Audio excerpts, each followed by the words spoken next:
नमस्कार, मैं हूँ AI अवतार नेहा थपलियाल और आप देख रहे हैं आज के उत्तराखंड समाचार। मुख्यमंत्री पुष्कर सिंह धामी ने स्वर्गीय अंकिता भंडारी के माता पिता की अनुरोध व उनकी भावनाओं का सम्मान करते हुए अंकिता भंडारी प्रकरण की CBI जांच कराए जाने की संस्तुति प्रदान की है। मुख्यमंत्री ने दो टूक कहा कि सरकार की मंशा पूरी तरह स्पष्ट है और किसी भी तथ्य या साक्ष्य की अनदेखी नहीं की जाएगी। उन्होंने कहा कि अंकिता केवल एक पीड़िता नहीं थी, बल्कि वह हमारी भी बहन और बेटी थी। हाल ही में उन्होंने स्वयं स्वर्गीय अंकिता भंडारी के माता पिता से मुलाकात की, जिसमें बातचीत के दौरान उन्होंने मामले की CBI जांच कराए जाने का अनुरोध किया। मुख्यमंत्री ने कहा कि स्वर्गीय अंकिता के माता पिता के इस अनुरोध और उनकी भावनाओं का पूर्ण सम्मान करते हुए राज्य सरकार ने इस प्रकरण की CBI से जांच कराने का निर्णय लिया है। मुख्यमंत्री धामी ने पुनः दोहराया कि राज्य सरकार पहले भी न्याय सुनिश्चित करने के लिए प्रतिबद्ध रही है और आगे भी पूरी दृढ़ता एवं संवेदनशीलता के साथ स्वर्गीय बहन अंकिता भंडारी को न्याय दिलाने के लिए संकल्पबद्ध रहेगी। SIT द्वारा विवेचना के बाद अभियुक्तों के विरुद्ध चार्जशीट दाखिल की गई और निचली अदालत ने सुनवाई पूरी होने पर अभियुक्तों को आजीवन कारावास की सजा सुनाई।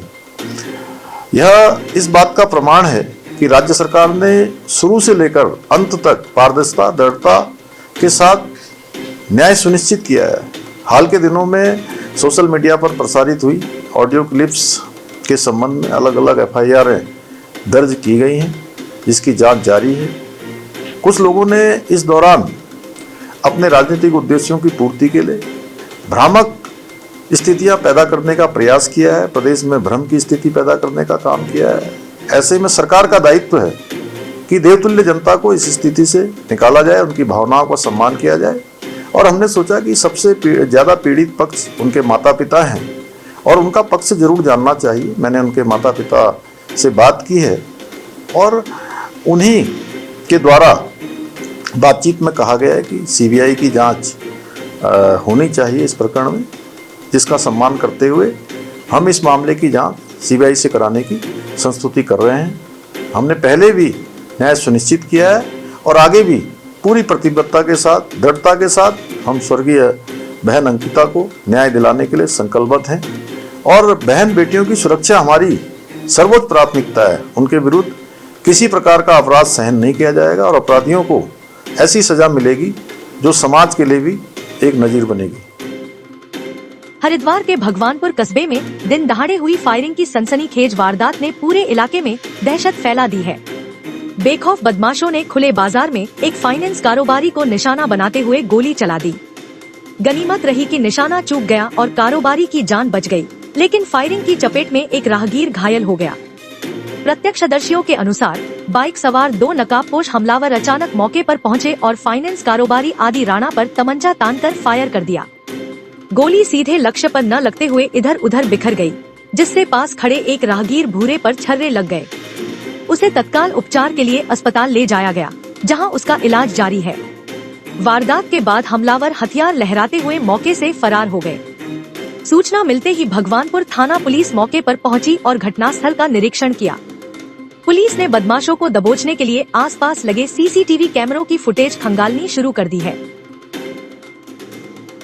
मुख्यमंत्री पुष्कर सिंह धामी ने शुक्रवार को देहरादून में उत्तरांचल प्रेस क्लब की नव निर्वाचित कार्यकारिणी के शपथ ग्रहण समारोह में प्रतिभाग किया। इस अवसर पर मुख्यमंत्री ने नव निर्वाचित पदाधिकारियों को पद एवं गोपनीयता की शपथ दिलवाई। इस अवसर पर मुख्यमंत्री ने सभी पदाधिकारियों को शुभकामनाएं देते हुए कहा कि उत्तरांचल प्रेस क्लब प्रदेश की लोकतांत्रिक चेतना का सशक्त मंच है। उत्तरांचल प्रेस क्लब ने हमेशा अपनी गरिमा, निष्पक्षता और विश्वसनीयता को बनाए रखा है। उन्होंने कहा, पत्रकारिता लोकतंत्र का चौथा स्तंभ है। यह सरकारों को उत्तरदायी, समाज को जागरूक और आम नागरिक को सजग करता है। मुख्यमंत्री ने कहा कि डिजिटल युग में सोशल मीडिया के माध्यम से फेक न्यूज और भ्रामक सूचनाएं तेजी से फैल रही हैं। ऐसे में पत्रकारों की भूमिका और महत्वपूर्ण हो जाती है। सही तथ्यों के साथ निष्पक्ष और जिम्मेदार रिपोर्टिंग ही समाज को भ्रम से बचा सकती है।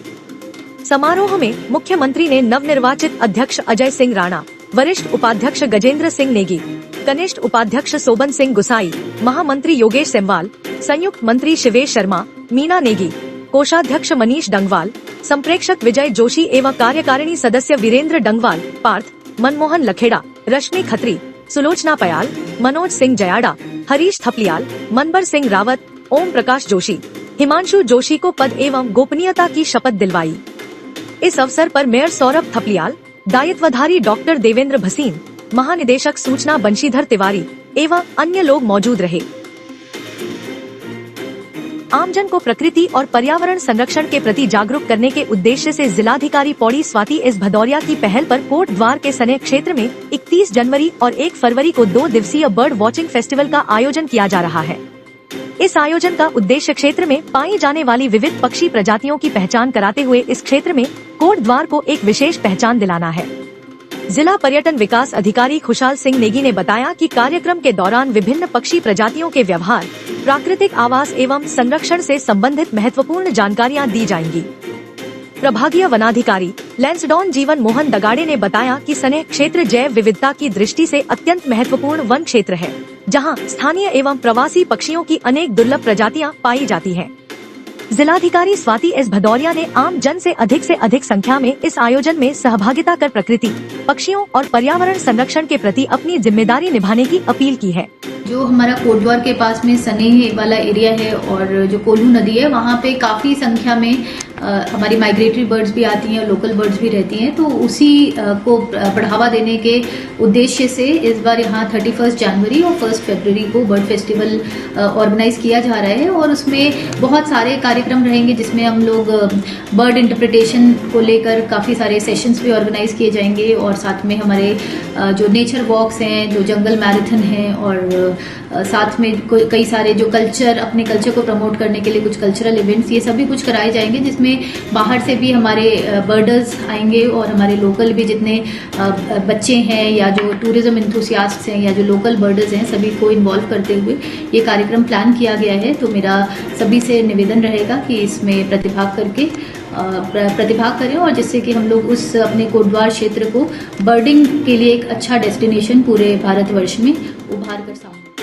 भारत की राष्ट्रपति द्रौपदी मुर्मू ने संविधान में प्रदत्त शक्तियों का प्रयोग करते हुए इलाहाबाद उच्च न्यायालय के न्यायाधीश मनोज कुमार गुप्ता को उत्तराखंड उच्च न्यायालय का मुख्य न्यायाधीश नियुक्त किया है। गुरुवार को जारी पत्र में भारत सरकार के अपर सचिव जगन्नाथ श्रीनिवासन की तरफ से पत्र जारी हुआ है। पत्र में कहा गया है कि न्यायाधीश मनोज कुमार गुप्ता को उत्तराखंड उच्च न्यायालय के वर्तमान मुख्य न्यायाधीश गुहानाथन नरेंद्र के 9 जनवरी 2026 को सेवानिवृत्त होने के बाद इस पद पर नियुक्त किया जा रहा है। वह इस पद और गोपनीयता की शपथ लेने के बाद जिम्मेदारी को संभाल ले। भारत सरकार के उप सचिव अनंत कुमार की तरफ से पत्र जारी किया गया है। जनपद पौड़ी में कानून व्यवस्था सुदृढ़ बनाए रखने तथा लगातार अपराध में सक्रिय अपराधियों पर अंकुश लगाने के लिए एसएसपी पौड़ी सर्वेश पंवार के निर्देश पर गुंडा अधिनियम के अंतर्गत कठोर वैधानिक कार्रवाई की जा रही है, जिसके तहत कोतवाली कोट द्वार पुलिस द्वारा आतंक अपराधी सुमेर सिंह उर्फ भोदा निवासी शिवरामपुर कोट द्वार के विरुद्ध गुंडा अधिनियम के अंतर्गत आवश्यक कार्यवाही करते हुए जिलाधिकारी पौड़ी को रिपोर्ट प्रेषित की गई थी। इसके बाद जिलाधिकारी द्वारा संबंधित अभियुक्त को जनपद पौड़ी गढ़वाल की सीमा से 6 माह की अवधि के लिए जिला बदर किए जाने के आदेश पारित किए गए।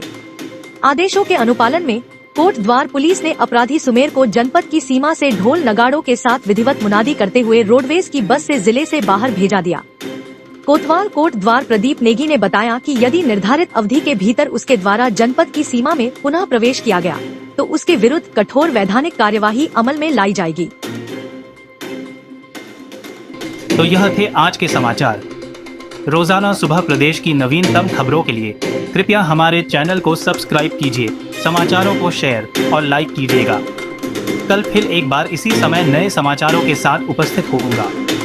तब तक देखते रहिए सिद्ध बली न्यूज। नमस्कार, जय हिंद।